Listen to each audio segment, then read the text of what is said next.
Now it is time for Inspirational Women and my guest, Tracee Dunblazier, a Los Angeles-based spiritual empath, shaman, and an 8-time national award-winning author.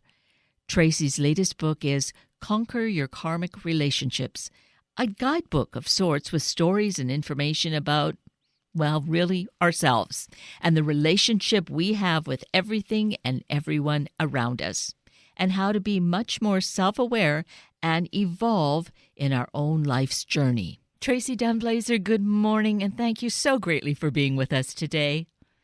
Oh, it's my pleasure, Kate. Wonderful to be here. Great things, great stuff that we have to discuss this morning. You're a prolific writer, for one thing. We're going to be talking about your newest book, Conquer Your Karmic Relationships.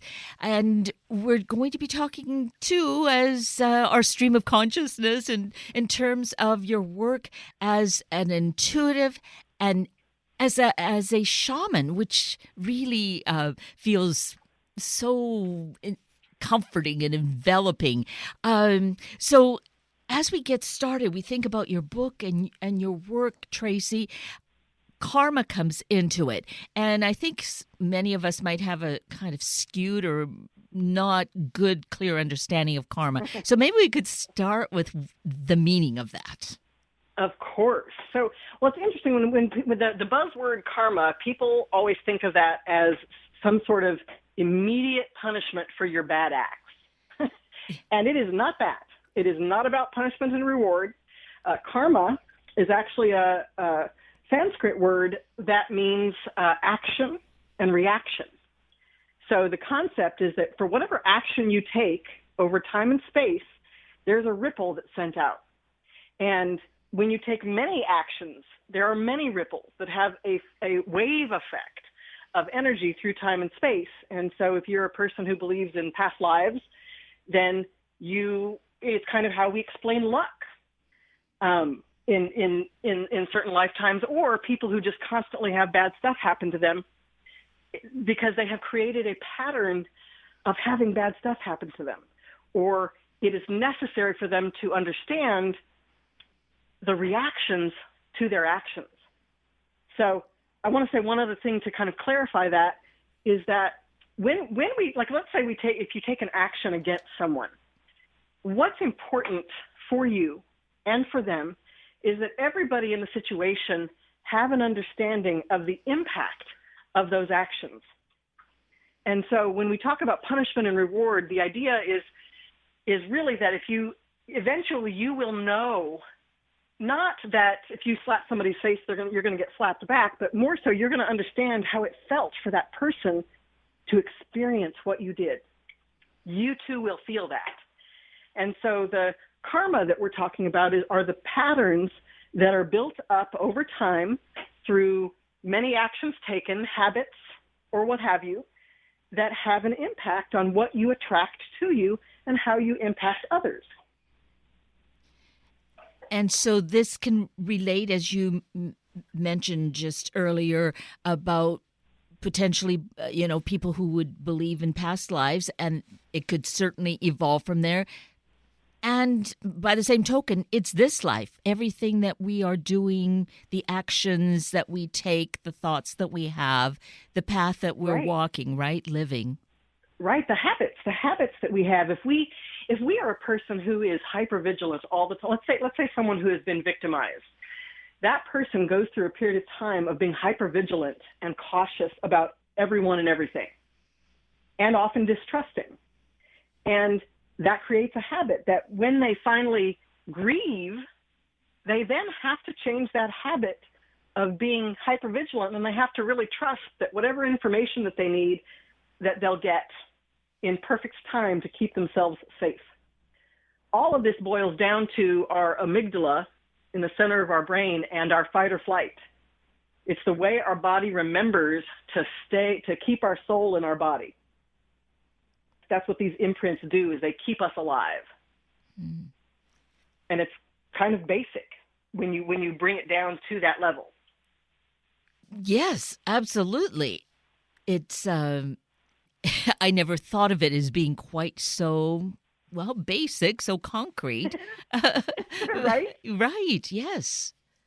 Yeah, I mean, well, because I think too that they somebody made mention to me the other day, like karma is what people say about their ex-wives or husbands. Oh, And that made me laugh, but that's the punishment and reward belief. Karma is not punishment or reward. It's a mechanism, to keep our body safe, but on a spiritual level, like at the highest level, it's an opportunity for us to learn about who we are, what we do, and the power that we have. so this is important awareness to Yeah. to actually move or transcend this from the physical to the spiritual and look at our actions from that lens or perspective. Yes, exactly.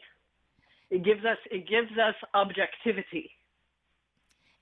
And so for someone who perhaps this sounds new to them, is there a process?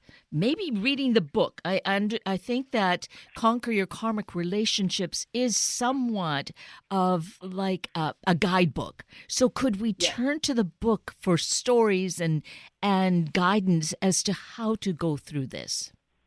Yes. So, in most books, most literary works, they have, a table of contents with maybe 12 to 15 chapters. Well, I've got like 100. I have the longest table of contents because I designed the book to be for someone like me who has a very short attention span, who wants to get to the information I want to get to it immediately. And so there are anecdotes and stories that talk about everything. Karma relates to everything. It relates to our soulmates and our romantic relationships, but it also relates to our relationship to authority, fear, death, right? It relates to our relationship to food and money and our resources. It relates to our religion and our sexuality and our, the way we relate to the idea of divinity, right? All of those things, we have karmic imprints that inform us about what we believe to be true until we can access what is the truth. And when I say that, I mean there is a universal truth that we all must experience. Like people, when they talk about inferiority or superiority, that's not true. No one is superior and no one is inferior. But that belief system is going to guide someone to the point at which they can learn the universal truth that everyone is truly in value equal. We all contribute something.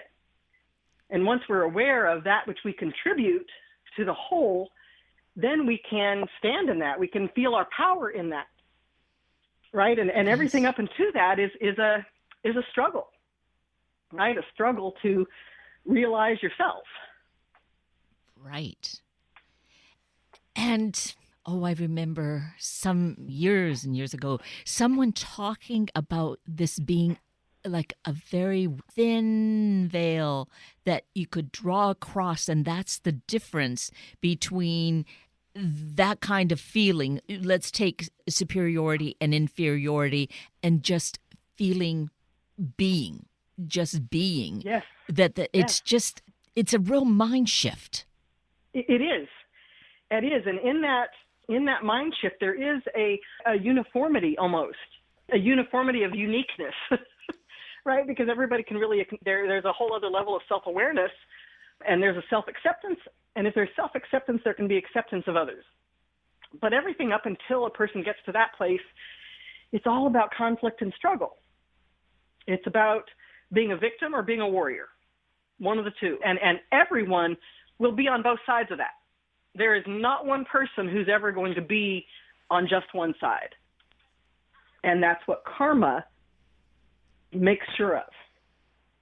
Karma makes sure we understand both sides of the coin so that when it's time for us, that we can level up to another coin, to go with that metaphor. Oh, so there, what that then means is that if we think of this in terms of lessons too, is that there's a new lesson kind of at a higher level, at a greater level of awareness. A greater level of awareness. And one of the buzzwords that we use to express that is frequency, Ah, right? And frequency just means something is moving faster with more revolutions per minute. And the more slowly one thinks, and the more dense their circumstances or environment is, they're not able to think quickly. They're not able to move quickly. Their energy moves slowly, and that's where it keeps them centered in that illusion of possibly being victimized, therefore needing to, get to others before they're gotten to, right? It's that fight or flight. And what we're talking about is as your vibration shifts up, it goes faster. It doesn't mean that you're superior, it just means you're moving faster. You're going to connect with other people who are moving just as fast as you, who think similarly to you, and that they are at the same vibration, which means that, and that doesn't mean that they're the same. You can have very different opposing ideas, but be at the same vibration, because the vibration is your willingness and ability to know who you are and accept others as they are, not trying to change them. and And that's a big one. that is such a big one. I was just going to say it's such a big one that is something that I would say we are all in great need of it. I'm only going to focus on us as this country, but Yes. with the divisiveness that exists, this is a big one for us to learn and to embody. Right. Right. Here's the thing. Let's talk about, like you're talking about, the divisiveness. Our goal is not to change others, to spend our time and energy changing other people. Our goal is to be so expanded in our own heart that we can love those people. And in loving those people, it gives them nothing to fight against but themselves. When you don't give somebody an excuse to blame it on you, or to make it about you, or make it about what you do, all they are faced with is themselves and their own self-loathing. And we all have it. It's self-loathing is a very important and powerful tool that we come in with to recognize our physical body. It's the way the spirit recognizes the body, is through self-loathing. God, what is this big blob of carbon I'm carrying around? Right? That's how we acknowledge it, because our spirit is used to being free and moving. And the body takes time and effort to learn and to be cultivated into moving quickly. Right? So, Yes. when we talk about our relationship to food, money, and our resources, people who are deeply emotional and they're moving a lot in the emotional space have a tendency to hold more weight than others who don't. And the reason why that is because it creates a sense of safety for that fast movement in emotion, that all of that feeling that they have all the time. Right? And people will go through phases of that. It's not necessarily who they are.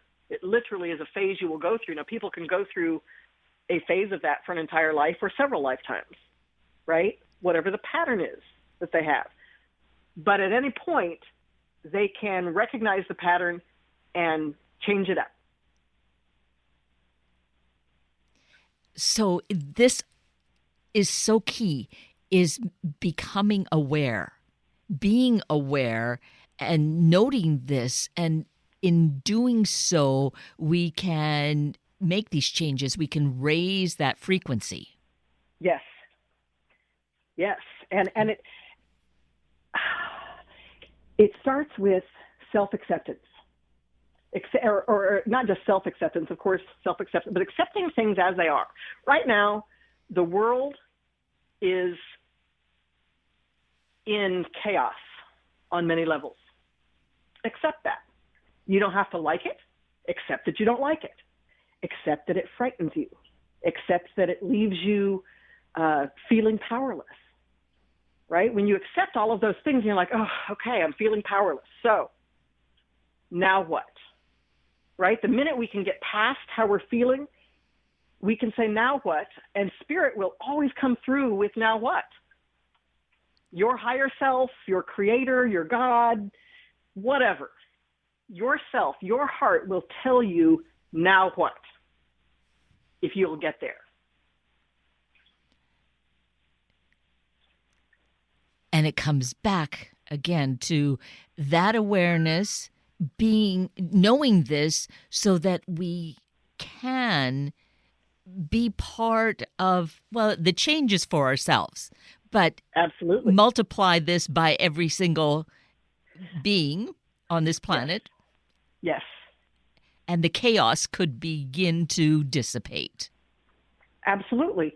And here's the thing, ebbs and flows come. Chaos and disintegration happen so that integration can happen. Integration and focus. So that is a natural, universal way of being, is expansion and retraction. And so there are people like you see right now, we have people who are protesting and joining forces together to say we're not going to live with certain things anymore. Those people are, kind of a ring up. They're in a place where they're not only are they able to accept themselves and the world as it is, but they are in a position to consider others and then begin to champion them and with them and champion themselves for themselves, right? And so that's like a vibration that all those people come together to do that, right? That's a thing, right? Yes. If a person is out there and they're really struggling with just getting up in the morning, they're feeling depressed, they don't know what to do. All they need to be focusing on is where they're at and what they need. What does their body need to be whole? What does their mind need to feel a little more comfortable? The first lesson of being comfortable is to recognize that you are deeply uncomfortable. Express those feelings of discomfort, express those feelings of fear, address whatever it is that you're feeling so that you can go, okay, now what? And again, anytime, if you say to yourself, now what, Spirit is going to give you a now what. It's going to give you what you need to go to your next level. And eventually you're going to spin out of that place and you're going to join others who are no longer in that place. And you're going to join forces and move together to the next place. And we're seeing that all over the planet. You've got to start where you are.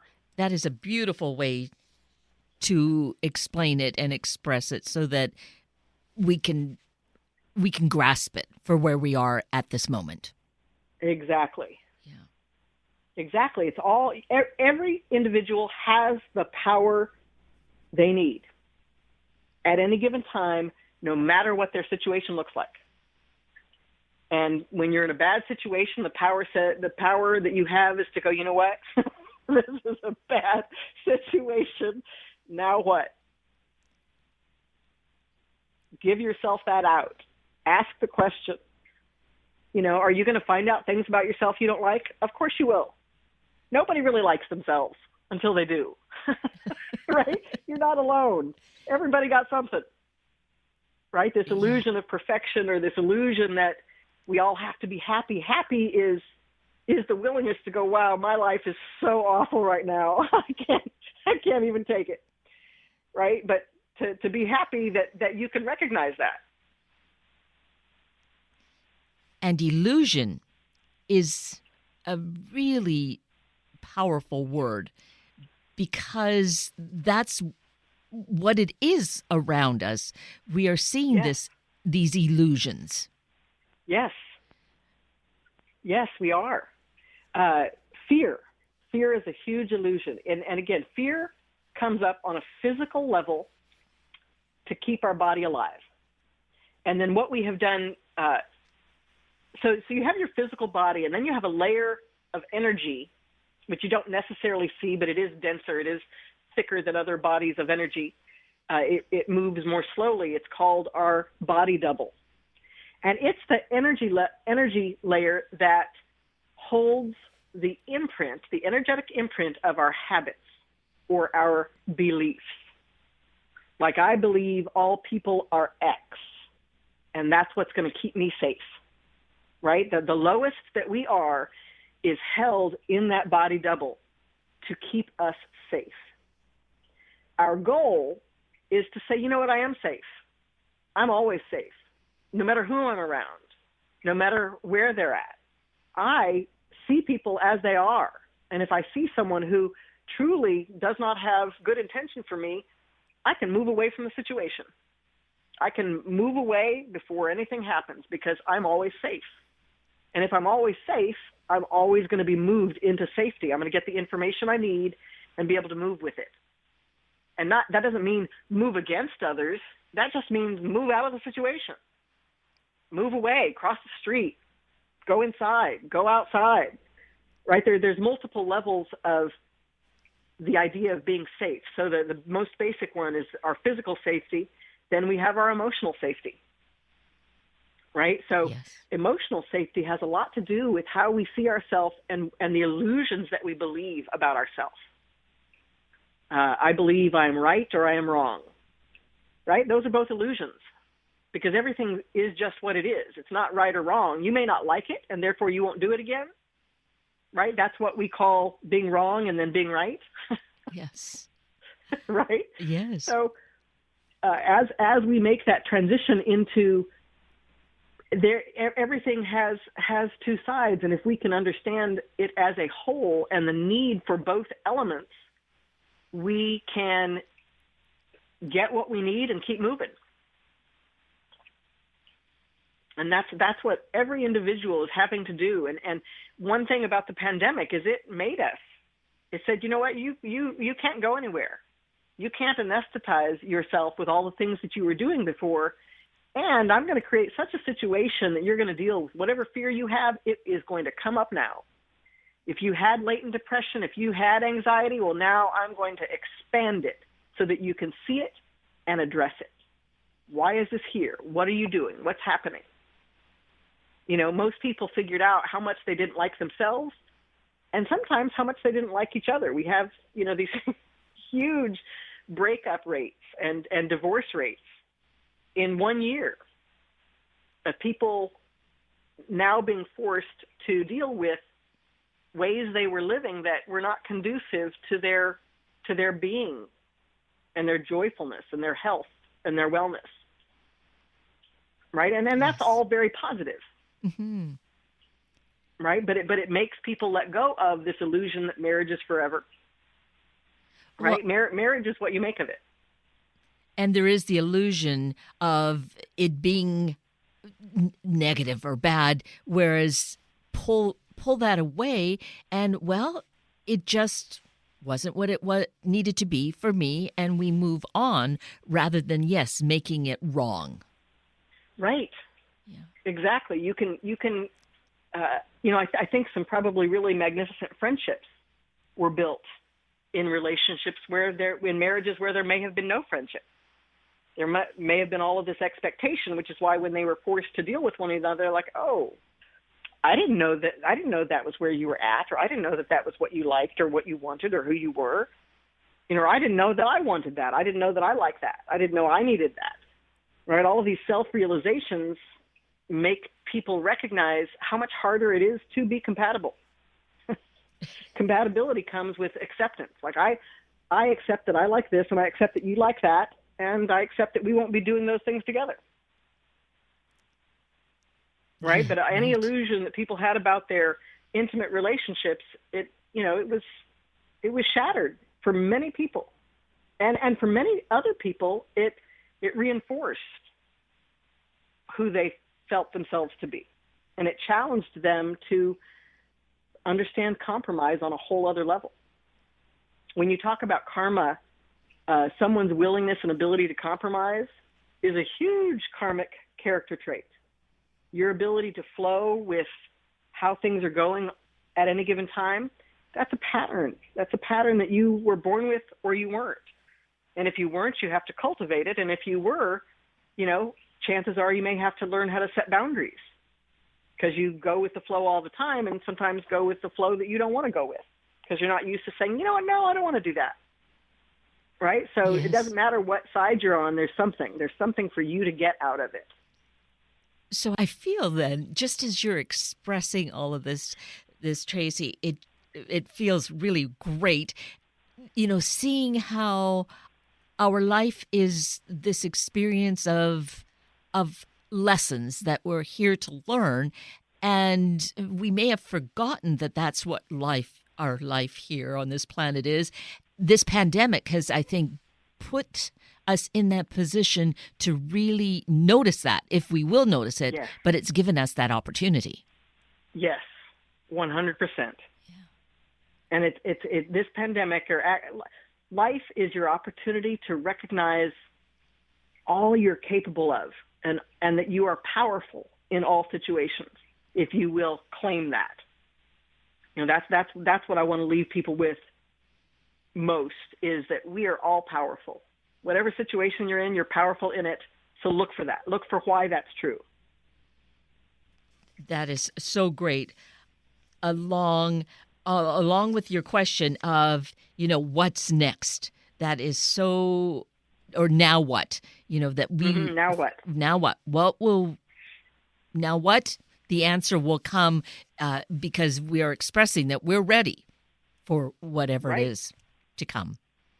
Right. And you don't even have to feel ready to be ready. Yes, indeed.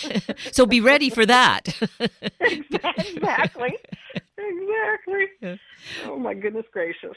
Well, there's just so much that we could discuss, and yet I think the essence of the message you have really shared with us so wonderfully, Tracee. And we mentioned your book, Conquer Your Karmic Relationships. So I love, as you said, that it's so many multiple chapters, because that's kind of part of the times too, is that short and succinct is great, because that might be where our attention span is. So the book is available. Search for it at all our favorite bookstores.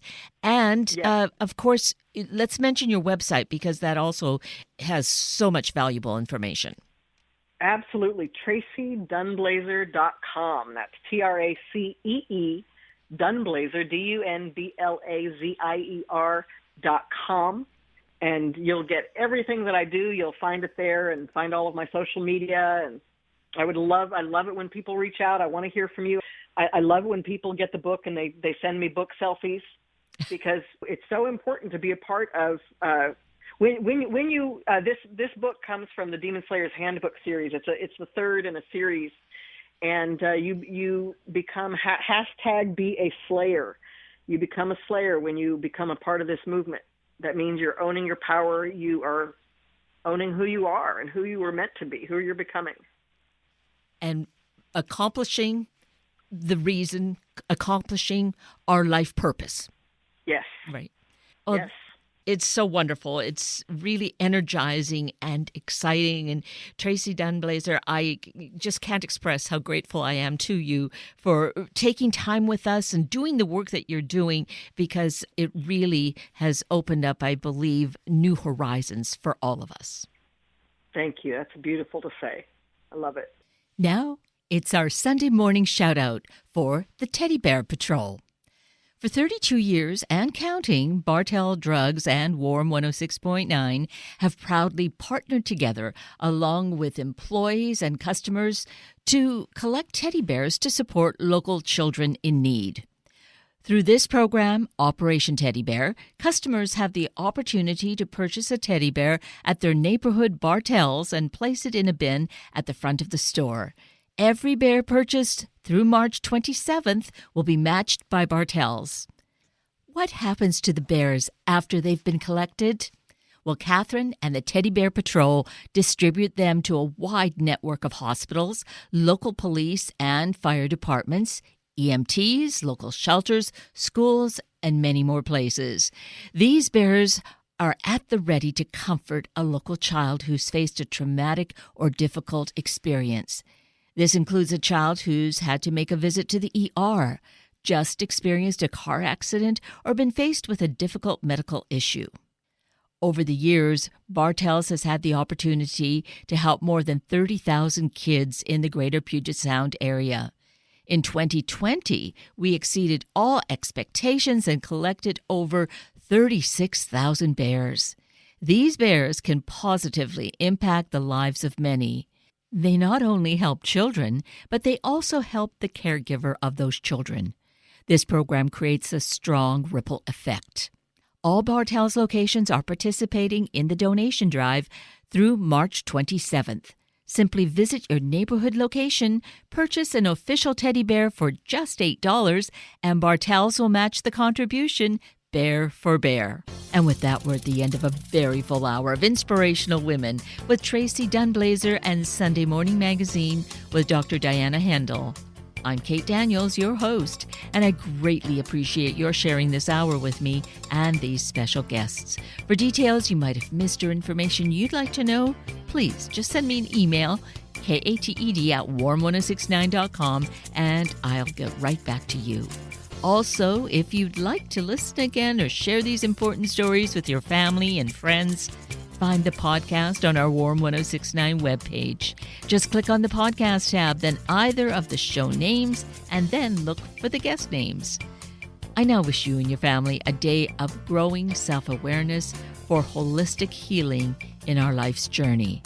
Have a week of the same, and then please plan to join me again next weekend for another hour of Sunday Morning Magazine and Inspirational Women on Warm 1069. Good morning.